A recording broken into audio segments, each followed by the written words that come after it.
tingkat 1 semester 2C Sekolah Tinggi Pastoral Santo Petrus Keuskupan Anambua.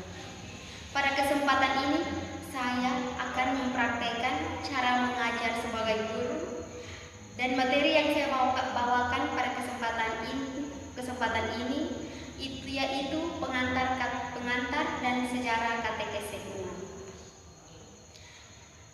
Sebelum kita memulai pada materi, mari kita awali kegiatan kita pada hari ini dengan doa pembukaan. Mari kita mengambil sikap doa. Marilah berdoa dalam nama Bapa dan Putra dan Roh Kudus. Amin. Ya Allah Bapa yang Maha Pengasih dan Maha Penyayang, syukur dan limpah terima kasih kami anak-anak-Mu kembali di hadapan hadirat-Mu, karena atas berkat dan penyertaan-Mu kepada kami semua dari waktu ke waktu, hingga saat ini kami masih dalam keadaan sehat walafiat. Ya Allah Bapa yang Maha Pengasih dan Penyayang, sebentar lagi kami akan mengikuti pembelajaran kami. Kiranya Dikau utuslah Roh Kudus-Mu untuk selalu menyertai dan membimbing kami, sehingga apa yang kami dapatkan pada hari ini dapat berguna dan bermanfaat bagi kehidupan kami. Inilah doa dan harapan kami satukan ke dalam tangan kasih-Mu melalui perantaraan Kristus Tuhan kami. Amin. Dalam nama Bapa dan Putra dan Roh Kudus. Amin. Jadi baik anak-anak, pada kesempatan ini Ibu akan menjelaskan materi tentang pengantar dan sejarah katekese umat. Dalam materi pengantar dan sejarah katekese umat ini dibagi dalam 3 bagian besar. Bagian yang pertama, sejarah dan pengertian katekese umat. Bagian yang kedua, tujuan katekese umat. Dan bagian yang ketiga, proses katekese umat. Jadi baik, sebelum kita masuk pada penjelasan, Ibu harapkan sehingga anak-anak dapat tenang agar dapat mengerti dan memahami atau memetik materi yang akan saya jelaskan pada kesempatan ini dengan baik. Jadi baik, yang pertama, sejarah katekese umat. Sejarah katekese umat dilakukan pada pertemuan kateketik antar keuskupan se-Indonesia yang dilakukan beberapa kali. Pertemuan kateketik antar keuskupan se-Indonesia yang pertama dilakukan pada tahun 1977, yaitu muncul gagasan katekese umat sebagai arah katekese di Indonesia pada masa kini. Pertemuan kedua para kateketik antar keuskupan se-Indonesia dilangsungkan pada tahun 1980, yakni kembali ditegaskan gagasan katekese umat dan pertemuan kateketik antar keuskupan se-Indonesia pertama agar lebih operasional. Yang ketiga, pertemuan kateketik antar keuskupan se-Indonesia yang ketiga dilangsungkan pada tahun 1984, yakni tentang pembinaan pembina katekese umat.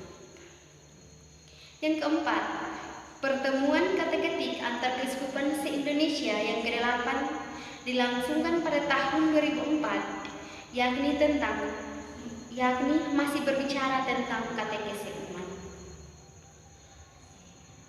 Dalam pertemuan kateketik antar keuskupan se-Indonesia yang kedua menghasilkan rumusan katekese umat yang terdiri dari 6 hal pokok.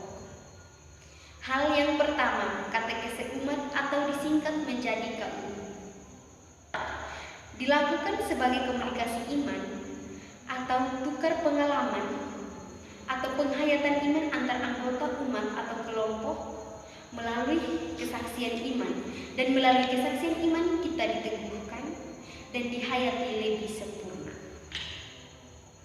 Hal yang kedua, dalam katekese umat kita bersaksi tentang iman kita akan Yesus Kristus, pengantara Allah yang bersabda kepada kita dan pengantara kita menanggapi sabda Allah.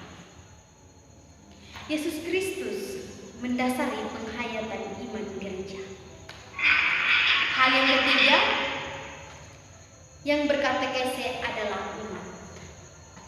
Kristus menjadi pola hidup pribadi juga pola kehidupan kelompok, baik itu kelompok basis, kelompok sekolah maupun perguruan tinggi. Katekese umat sering disebut sebagai katekese dari umat, oleh umat, dan untuk umat. Dan hal yang keempat, dalam katekese yang menjemaah ini, pemimpin katekese bertindak terutama sebagai pengarah dan pelajar atau disebut sebagai fasilitator. Dalam hal yang keempat ini dibagi dalam dua bagian. Yang pertama, membangkitkan gairah supaya para peserta berani berbicara. Yang kedua, menciptakan suasana komunikatif. Hal yang kelima, katekese umat merupakan komunikasi iman dan peserta sebagai sesama dalam iman yang sederajat, yang saling bersaksi tentang iman mereka. Diperlukan beberapa hal yang mendukung. Yang pertama, sikap saling menghargai dan saling mendengarkan. Sikap saling menghargai dan saling mendengarkan artinya bahwa dalam berkatekese, ketika fasilitator menyampaikan materi katekese, diharapkan kepada peserta katekese agar bisa mendengar dan menghargai fasilitator yang sedang memberikan katekese, agar materi yang diberikan dapat dimengerti oleh peserta dan dipahami dengan baik. Yang kedua, suasana penuh keterbukaan. Hal yang keenam, tujuan komunikasi iman dalam katekese umat adalah yang pertama, supaya dalam terang Injil kita semakin meresapi arti pengalaman kita sehari-hari. Tujuan katekese umat yang kedua, agar kita bertobat kepada Allah dan semakin menyadari kehadirannya dalam kenyataan hidup sehari-hari. Artinya bahwa sebelum kita mengikuti katekese, hidup kita mungkin tidak sesuai dengan jalan Tuhan. Nah, setelah kita mengikuti katekese, kita harus menyadari dan kita harus bertobat sehingga kita kembali menyadari kehadiran Allah dalam kehidupan kita sehari-hari. Tujuan yang ketiga, semakin sempurna beriman, berharap mengamalkan cinta kasih dalam hidup Kristiani, kita makin dikukuhkan. Tujuan yang keempat, kita makin bersatu dalam Kristus, makin menjemaat, makin tegas mewujudkan tugas gereja setempat dan mengokohkan gereja semesta. Tujuan yang kelima, kita sanggup memberi kesaksian tentang Kristiani dalam hidup kita di tengah masyarakat. Berdasarkan rumusan pertemuan kateketik antar keuskupan se-Indonesia kedua tersebut, nampak beberapa aspek katekese umat yang harus diperhatikan. Yang pertama, subjek katekese umat. Yang dimaksudkan subjek adalah umat atau peserta katekese. Yang kedua, bergerak kepada Yesus Kristus sebagai jalan, kebenaran, dan kehidupan. Yang ketiga, yang dilakukan dalam katekese umat, yaitu saling membantu atau sharing, menggali makna hidup dalam terang Injil. Yang keempat, hasil yang diharapkan, artinya menjadi saksi-saksi Kristus yang mampu meresapkan nilai-nilai Injil di lingkungan. Tujuan katekese umat yang pertama, pembawa umat sampai pada perjumpaan pribadi dengan Kristus melalui perjumpaan hati dan budi dengan saudara atau saudari seiman, atau mengandalkan perbuatan hati. Yang kedua, membentuk dan membina jemaah Kristiani, mengembangkan sikap-sikap dan karisma-karisma pribadi untuk melayani sesama. Hal yang ketiga, proses katekese umat. Langkah pertama, proses mengamati dan menyadari suatu fenomena tertentu dalam masyarakat yang kita angkat sebagai tema katekese umat. Proses yang kedua, menyadari dan merefleksikan situasi yang telah dianalisir dalam terang sabda Allah.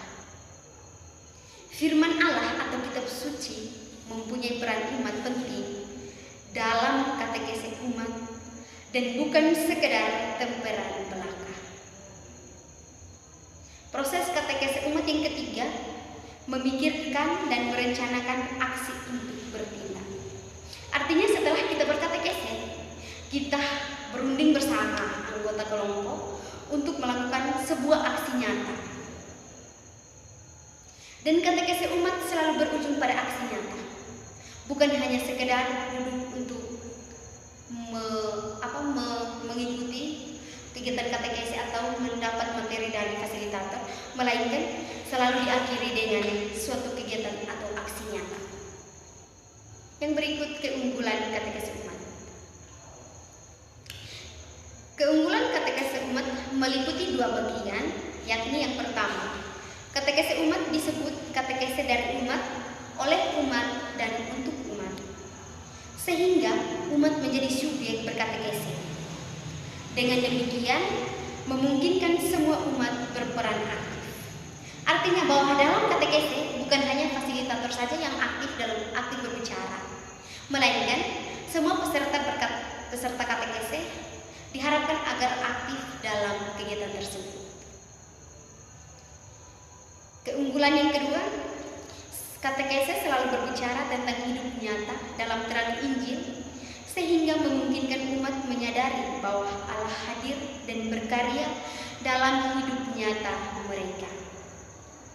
Jadi baik anak-anak, materi kita hari ini cukup sampai di sini dan akan dilanjutkan pada pertemuan berikut. Sebelum kita menutup semua aktivitas kita pada hari ini, mari kita tutup kegiatan kita dengan doa penutup. Mari kita mengambil sikap doa. Marilah berdoa dalam nama Bapa dan Putra dan Roh Kudus. Amin.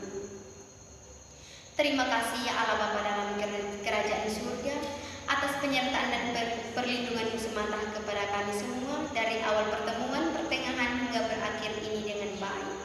Ya Bapa, semoga apa yang kami dapatkan dan apa yang kami dengarkan pada hari ini dapat kami resapi dan dapat kami terima dalam hidup kami. Dan semoga bermanfaat bagi kehidupan kami di hari ini dan hari yang akan datang. Inilah doa dan harapan kami satukan ke dalam tangan kasih-Mu melalui perantaran Kristus Tuhan kami.